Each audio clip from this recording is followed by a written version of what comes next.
Paz do Senhor, querido irmão, querida irmã, amigo e evangelista Rubenson Mundel, e estou aqui hoje para ministrar mais essa videoaula. Chegamos hoje à nona lição da Escola Bíblica Dominical da classe dos adultos. Lição essa que data do dia 30 de maio de 2021. Estamos estudando esse trimestre sobre a revista Dons Espirituais e Ministeriais. E hoje, chegando então à nona lição, lição de número 9, eu já quero te convidar a você, juntamente comigo, pegar a sua revista, a sua Bíblia, seu marca-texto, seu bloco de nota, para tomar anotação de tudo quanto a gente passa durante a aula. O título da nossa lição é O Ministério de Pastor. O Ministério de Pastor. E o nosso texto áureo está em João 10:11, que diz: Eu sou o bom pastor. O bom pastor dá a sua vida pelas ovelhas. A nossa verdade prática: por meio do ministério pastoral, conduzimos as ovelhas ao Supremo Pastor, a saber, Jesus Cristo, né? A nossa leitura bíblica em classe está em João, capítulo 10, versículos 11 e versículo 14. Também está em Tito, capítulo 1, do verso 7 ao verso 11.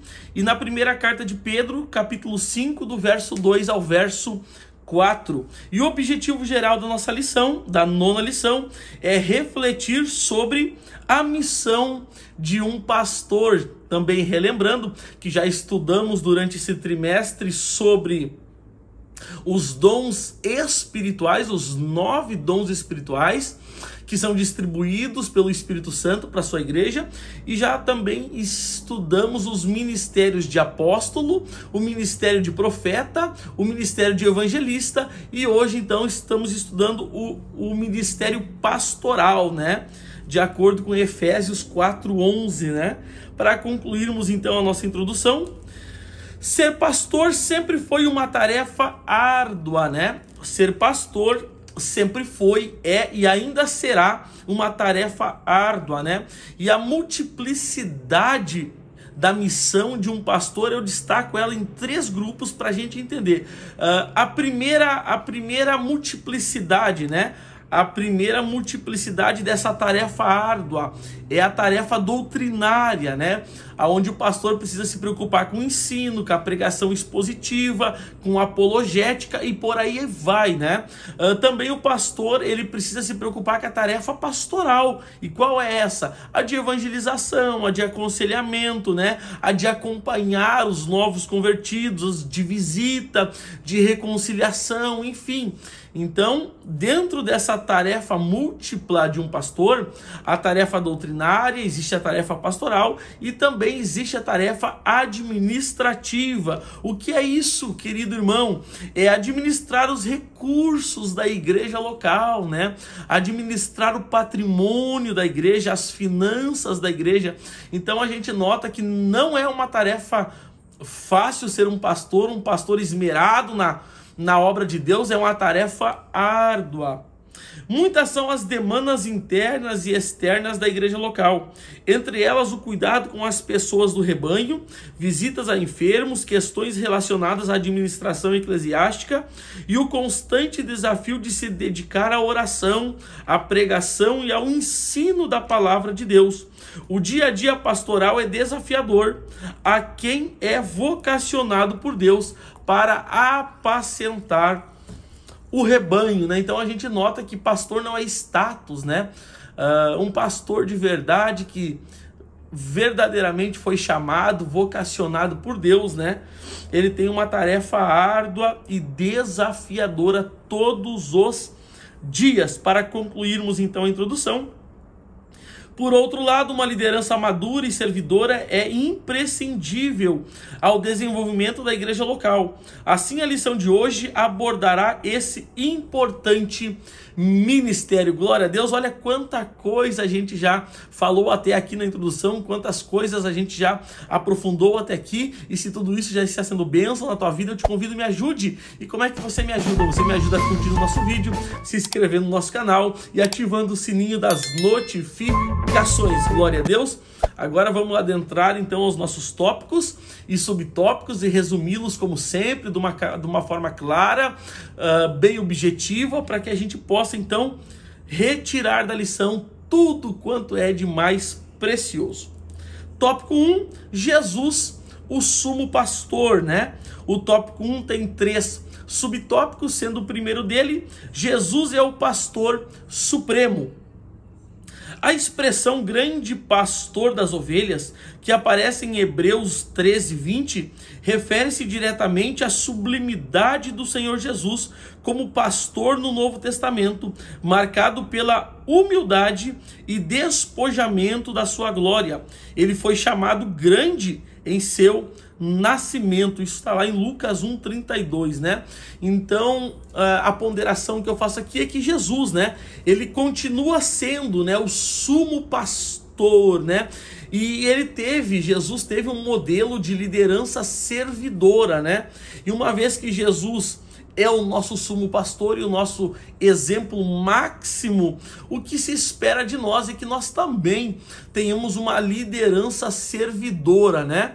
E eu quero deixar um texto já nesse momento, então eu quero te chamar a atenção para Mateus capítulo 20, versículo 28, que vai dizer assim: bem, como o Filho do Homem não veio a ser servido, mas veio para servir e para dar a sua vida em resgate de muitos. Oh glória! Qual é o ensinamento nesse texto? O ensinamento nesse texto é que Jesus, assim como ele mesmo está falando, ele não veio para ser servido, mas ele veio para servir e dar a sua vida em resgate de muitos. O adjetivo grande enfatiza o quanto o Nazareno é incomparável e mediador da nova aliança de Deus para com os homens. Jesus Cristo é o supremo pastor em todos os aspectos. Ele venceu a morte e libertou o homem da prisão do pecado. Ele é Deus, né? Jesus venceu na cruz do Calvário, né?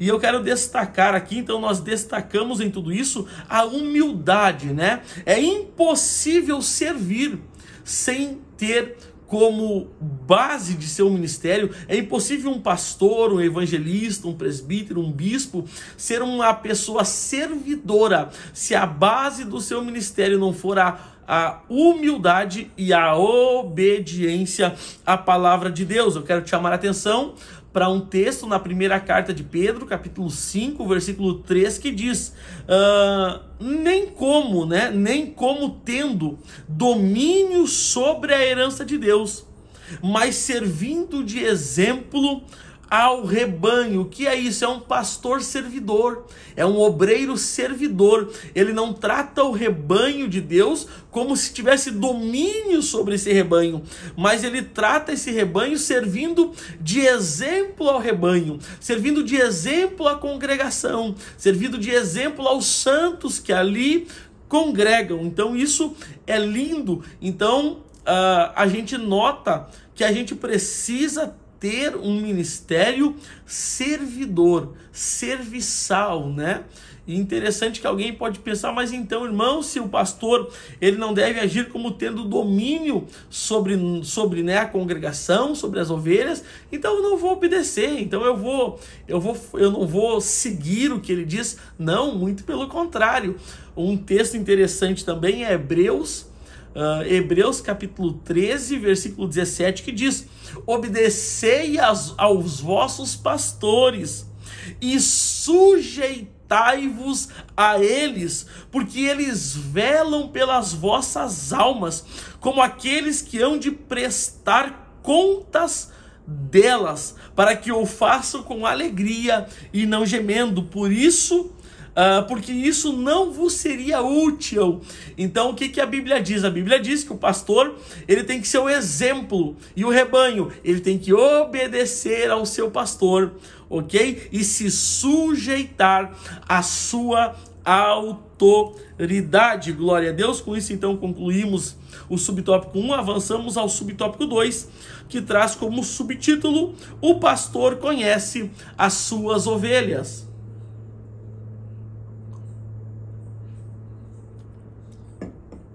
Em João 10,14, O adjetivo bom identifica Jesus como o pastor que por amor protege e cuida das ovelhas que lhe pertencem, né? Interessante que uma das atribuições, né, de um pastor está aqui no texto. E qual é a atribuição do pastor, irmão? É cuidar das suas ovelhas, né? É impossível haver um pastor chamado, vocacionado por Deus, que ele não tenha o zelo do cuidado, né? O zelo do carinho, o zelo do amor para com as suas ovelhas, né? Então, uma das grandes atribuições de um pastor é o cuidado que ele tem com as suas ovelhas, né? Por isso ele é o bom pastor. Tal expressão designa ainda a intimidade entre o sumo pastor e as suas ovelhas, né? Então note que há uma intimidade, né, de duas vias, uma intimidade da ovelha para com o seu pastor e do seu pastor, ou do sumo pastor para com a sua ovelha, né? E o interessante é que quando o sumo pastor, que é Jesus Cristo, ele vai falar acerca das suas ovelhas, ele não vai dizer assim: eu conheço o teu nome, ou eu conheço a tua casa, ou eu conheço os teus bens, a tua conta bancária. Mas quando ele vai falar da sua igreja no livro de Apocalipse, aonde ele vai mandar João escrever as 7 igrejas da Ásia Menor, ele vai começar todas as 7 cartas dizendo: conheço as tuas obras. Ô glória! Então Jesus, o nosso sumo pastor, é aquele que conhece a obra que eu faço, o trabalho que eu empenho em prol do seu reino, né? Conheço as tuas obras. E aqui eu abro um parêntese e pergunto para você, irmão, irmã, amigo e amiga que nos assiste: o que você tem feito em prol do reino de Deus? Se Jesus voltasse hoje, qual obra você teria para apresentar ao teu Senhor? Então, que a gente possa pensar, e olha que linda lição que a gente está tendo nesse dia, né? A lição de número 9, né? Que a gente venha a pensar, qual é as obras que eu tenho praticado? São obras de justiça? São obras de boa fama? São obras para o crescimento do reino de Deus? Ou são obras egocêntricas, obras que visam propagar o meu nome, que visam me fazer mais conhecido? Ok, que a gente possa refletir sobre isso. Com isso, então, avançamos ao subtópico 3, que traz como subtítulo: o pastor dá a sua vida pelas ovelhas, né? O pastor dá a sua vida pelas ovelhas. Uma das principais fontes da economia israelita era o trabalho pastoril. Os pastores cuidavam das ovelhas para delas obterem um lucro diário. Este é o contexto que se valeu o Senhor Jesus para referir-se ao ensino contido na expressão o bom pastor dá a sua vida pelas ovelhas, né? E a gente vive, querido irmão, querida irmã, a gente vive em uma geração que ela inverte valores, né? Como assim? A gente vive numa geração que ela ama as coisas e que ela usa as pessoas. E o certo seria amarmos as pessoas e usarmos as coisas. Mas não, a gente ama as coisas e usa as pessoas. Então aqui Jesus vem trazendo esse ensinamento para aquele povo, né? Para que eles entendessem qual é a função de um pastor, né? E ele está dizendo, né, o bom pastor, né, o bom, né? Porque se existe o bom, existe o mal, né? Então o bom, ele dá a sua vida pelas suas ovelhas. Aqui, diferente dos pastores que garantiam seu sustento no campo através do uso das ovelhas, o Mestre Jesus mostra a disposição em dar a própria vida pelo seu rebanho. Os verdadeiros pastores da igreja devem imitar o sumo pastor Jesus Cristo, né? O exemplo que o mestre nos dá, né?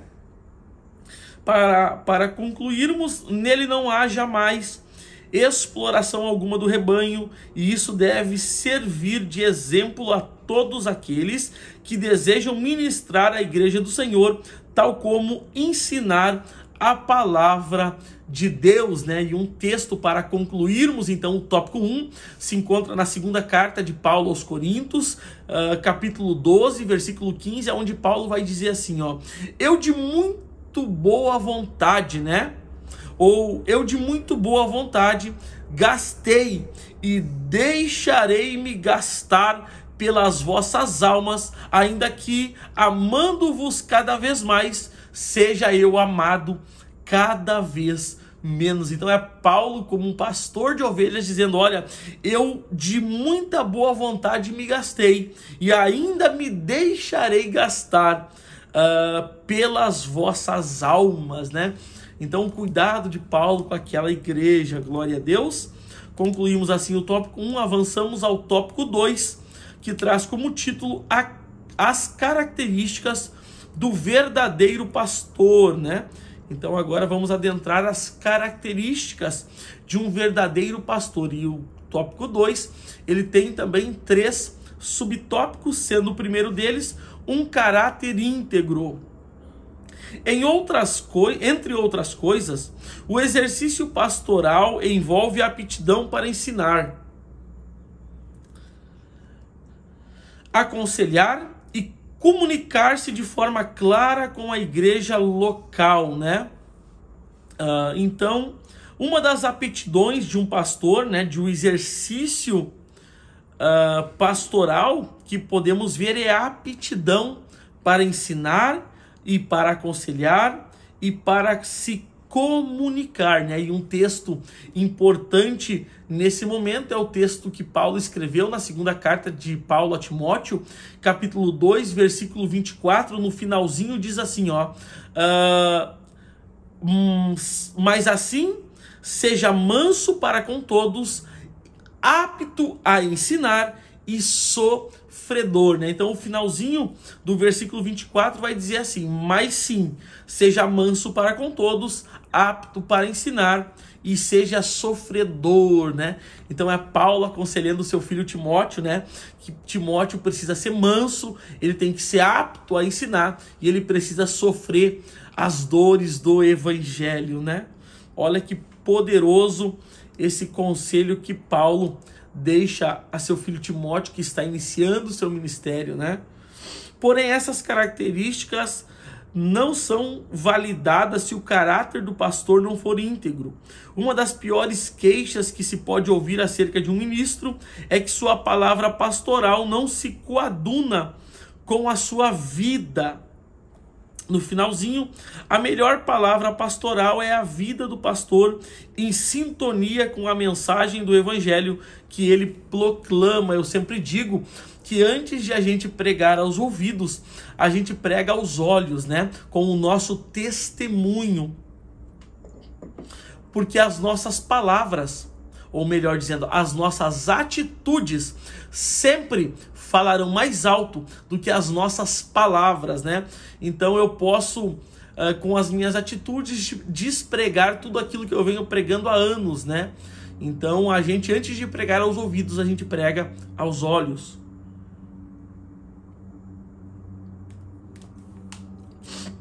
Por isso que Paulo também vai falar a Timóteo na primeira carta agora, capítulo 4, versículo 12, dizendo assim: Timóteo, sê o exemplo dos fiéis, né? Anote essa referência que é muito importante, sê o exemplo dos fiéis, né? Glória a Deus. Com isso avançamos ao subtópico 2, do tópico 2, que traz por subtítulo exemplo para os fiéis e para os infiéis. O texto bíblico de 1 Timóteo, capítulo 3, verso 2 e 3, afirma que o bispo não deve ser dado ao vinho, e não deve ser espancador, não deve ser cobiçoso, nem de torpe ganância, nem contencioso, nem avarento. A recomendação é que o obreiro seja moderado, né? A moderação, eu sempre digo que os extremos são muito perigosos, né? A corda não pode estar muito frouxa, mas também não pode estar aquele nó de arrochar. A gente tem que ser moderado, né? E Paulo vai dar um conselho na sua carta aos Efésios, capítulo 5, versículo 18, onde Paulo vai dizer: não vos embriagueis com vinho, né? Que há contenda, mas enchei-vos do Espírito Santo, glória seja dada ao nome de Jesus, né? Não vos embriagueis com vinho, que há contenda, mas enchei-vos do Espírito Santo de Deus, glória a Deus. Para concluirmos então, a igreja, o corpo de Cristo, precisa contemplar em seu líder sinais claros do fruto do Espírito, tal como autocontrole, mansidão, bondade e amor. Eu quero ler esse texto contigo para a gente encerrar o subtópico 2 do tópico 2, que está lá em Gálatas, capítulo 5, versículo 22, que diz assim, ó: mas o fruto do Espírito, note que são 9 os frutos, né? Mas quando o texto não fala os frutos do Espírito, está no singular. O texto sagrado fala o fruto. Como assim, irmão? Vou te explicar. O fruto do Espírito não é o amor. O fruto do Espírito não é apenas a paz, não é apenas a longanimidade, não é apenas a benignidade. Quem sabe alguém diga, irmão, do fruto do Espírito eu talvez tenha o amor, mas eu não tenho paz. Não. É o fruto do Espírito. E qual é que é o fruto do Espírito? O fruto do Espírito é o amor, o gozo, a paz, a longanimidade, a benignidade, a bondade, a fé, a mansidão e a temperança. Todos esses juntos são o fruto do Espírito. Então, alguém que tem o fruto do Espírito, ele tem que ter e evidenciar todas essas prerrogativas na sua vida, porque se tu tiver uma e não tiver a outra, tu não tem o fruto do Espírito. Glória seja dada ao nome de Jesus. Com isso, concluímos então o subtópico 2, avançamos ao subtópico 3, e eu te peço mais uma vez, olha quão lindo o ensinamento, olha quão rica essa lição é. Então, se você puder tirar um minutinho para me ajudar, você me ajuda curtindo esse vídeo, se inscrevendo no nosso canal e ativando o sininho das notificações.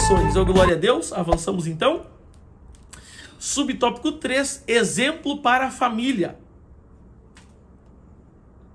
Eu sempre digo, antes de a gente entrar nesse subtópico, que a primeira igreja que um pastor pastoreia, né, é a sua casa, né? A primeira igreja que um pastor pastoreia é a sua casa. E se ele não vai bem pastoreando a sua casa, dificilmente ele irá bem pastoreando uma igreja local. Então, o primeiro rebanho que a gente cuida é o rebanho que Deus nos deu por família, a nossa casa, né? Não podemos esquecer que antes de ser exemplos para a igreja local e com os de fora, o ministro do evangelho, em primeiro lugar, deve ser exemplo para a sua própria família, né? É como falamos, né? A gente precisa ser um pastor, um homem de Deus, alguém de testemunho dentro de casa, para depois a gente ser um bom pastor, um bom exemplo, um bom homem de Deus para os de fora. Mas antes, dentro de casa. No finalzinho, para concluirmos, portanto, todo obreiro deve cuidar bem do seu lar, pois sem o devido respaldo do lar, né? O seu ministério jamais terá credibilidade, né? Eu me lembro da passagem, né? Da viúva que vai até o profeta Eliseu, dizendo que eles vinham buscar os seus filhos para serem escravos, porque ela não tinha como pagar as dívidas que seu marido, Obadias, adquiriu, né? E quando ela vai até o profeta Eliseu, ela vai dizer assim, ó, o meu marido, né? Teu servo, né? Servo de Deus, ou seja, ele era um homem de testemunho, né? Dentro da sua casa. Não é porque ele não está mais ali, não é porque ele morreu que ele deixou um testemunho daqui um pouco que não pudesse ser aproveitado. Mas quando ela chega diante do profeta, ela vai dizer, né? Teu servo, né? Ele temia o Senhor, ou seja, ele tem testemunho dentro de casa, né? Ele nos deixou um testemunho, um legado. Glória seja dada a Jesus. Assim avançamos então ao tópico 3. Tópico 3, o ministério pastoral, né? O ministério pastoral. Já falamos então de Jesus como sumo pastor, falamos das características de um verdadeiro pastor. Agora falaremos então do ministério pastoral. O tópico 3 também tem 3 subtópicos. O primeiro dele, a missão do pastor.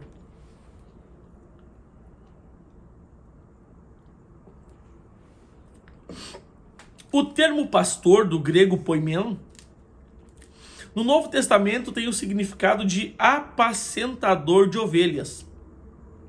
De acordo com esta definição, podemos afirmar que a principal missão de um ministro é cuidar das pessoas que recebem a Cristo como Salvador, dando-lhes alimento espiritual através do ensino da palavra de Deus. Como encontramos no livro do profeta Isaías, capítulo 40, verso 11. Eu sempre digo, confira todas as referências que passamos aqui durante a lição, leia o seu texto, leia o seu contexto, para tu não arrumar um pretexto, tirando fora do contexto, um texto fora de contexto, a gente cria um pretexto, né? Então leia o texto, leia o contexto para você entender bem tudo quanto passamos durante a lição. Então anote todas as referências, é muito importante. O verdadeiro pastor cuida das ovelhas com zeloso amor e compaixão, entregando-se totalmente às suas demandas, né? Para a gente concluir, eu quero ir a um texto contigo, anote essa referência também. Segunda carta de Paulo a Timóteo, capítulo 4, versículo 2, que diz assim: pregues, né, a palavra, inste a tempo e a fora de tempo, corrija, repreenda, exorte com toda a longanimidade da doutrina, né? Então o que é isso, irmão Rubenson? Isso é um pastor que cuida, que ama, que zela a ovelha. O que ele faz? Ele prega a palavra, né? Ele sabe que a nossa única regra de fé e conduta, a nossa bússola, o nosso mapa que nos leva para o céu é a palavra. Então um pastor que ama e que zela e que cuida das ovelhas, ele zela pela pregação da palavra de Deus. Glória a Deus. Avançamos então ao subtópico 2, uma missão polivalente. A missão pastoral também é múltipla, pois o ministério envolve o ensinamento, o aconselhamento, a evangelização e missões, bem como a pregação expositiva da palavra de Deus, que é o seu mais importante empreendimento, né? A pregação expositiva. O que é a pregação expositiva? É a arte de ler, explicar e aplicar o que se leu, né? E para isso, o que é necessário, irmão? É necessário uma vida de oração, né? É indispensável, né?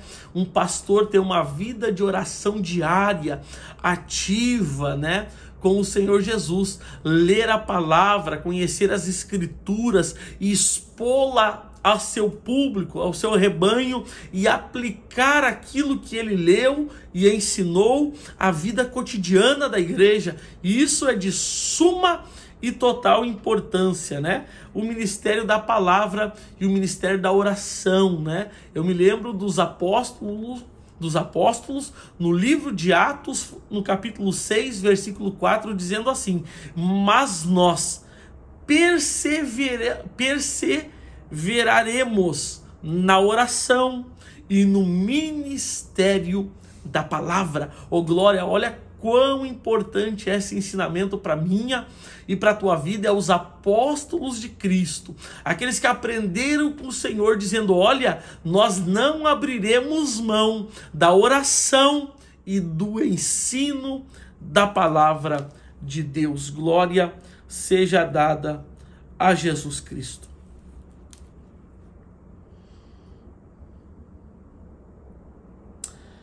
Subtópico 3, o cuidado contra os falsos pastores, né? Se existe o verdadeiro, existe o falso, né? Então o cuidado com os falsos pastores. Do meio para o final,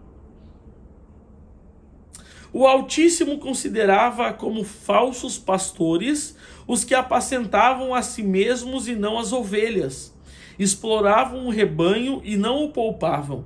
não demonstravam amor pelas ovelhas, fazendo com que elas se dispersassem, né? Então, essas são, né, as características de um falso pastor. Quais são as características, né? Eles apacentam a si mesmo, eles exploram o rebanho, eles não poupam as suas ovelhas, eles não demonstram amor e zelo pela vida do rebanho, né? Então esse é um falso pastor, né? E qual é a característica de um verdadeiro pastor? O oposto disso, né? O oposto disso, aquele que dá a sua vida pelas ovelhas, aquele que zela, que ama, que cuida das suas ovelhas, né? Aquele que não se aproveita delas, mas que ama elas, que cuida delas, que zela por elas. Um texto importante que eu quero deixar no final dessa videoaula, para você pastor, para você obreiro, para você evangelista, presbítero que cuida de uma congregação, é o texto da primeira carta de Pedro, capítulo 5, versículo 4, que diz: e quando aparecer o sumo pastor, alcançareis a incorruptível coroa da glória. Aleluia, irmão, tem uma coroa de glória preparada para você, querido irmão, querida irmã, você obreiro, que é dedicado, que é zeloso, que ama as ovelhas. A Bíblia está dizendo, quando o sumo pastor, né, aparecer, alcançareis incorruptível coroa de glória, né? Aleluia, você pode glorificar a Deus? E eu encerro então esse tópico com o texto de 1 Coríntios, capítulo 15, versículo 58, que diz: portanto, meus amados irmãos, sede firmes e constantes, sempre abundantes na obra do Senhor, sabendo que o vosso trabalho não é vão no Senhor. Oh, glória seja dada ao nome de Jesus. Há uma recompensa, irmão. Há uma recompensa, irmã.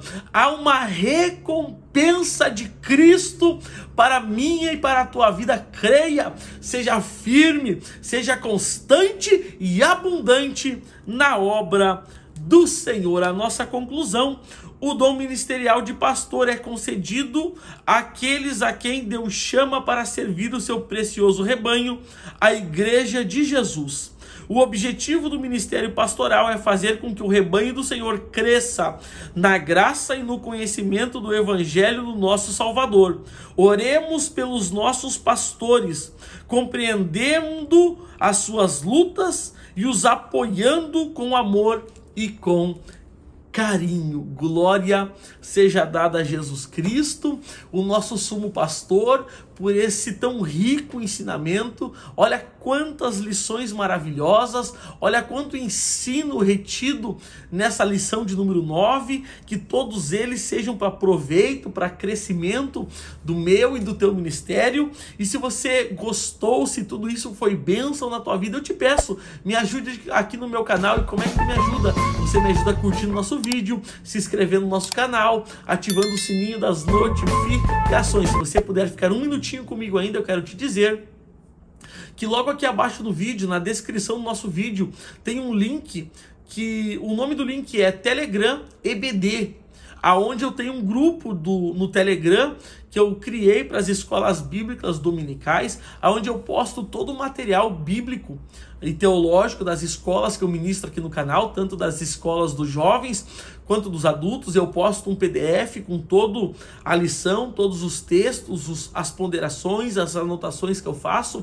Então sempre depois que eu posto a aula aqui no YouTube, você pode entrar lá no grupo da EBD do Telegram, onde você terá acesso ao material que eu uso na aula. E você que é professor, você que é professora, você pode se valer gratuitamente desse material para também ajudar na compilação da tua aula, né? Também aqui eu tenho na descrição desse vídeo aqui embaixo um link que te leva direto para outro grupo que eu tenho no Telegram, que o nome do grupo é Apocalipse Descomplicado. Eu também ministro há mais de 6 anos sobre escatologia, e eu criei um grupo no Telegram para a gente falar sobre escatologia. Então você que se interessa por esse assunto, clica no link, entra no grupo e tu terá acesso ao material que eu disponibilizo diariamente diariamente, semanalmente ali.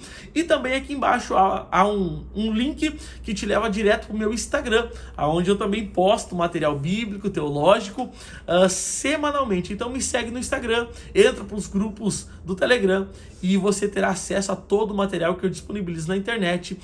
O desejo da minha alma é que Deus te abençoe, que Deus abençoe a tua casa, que Deus abençoe a tua família, que Deus abençoe a obra das tuas mãos e aonde você botar o pé, que Deus te dê por herança, graça e paz.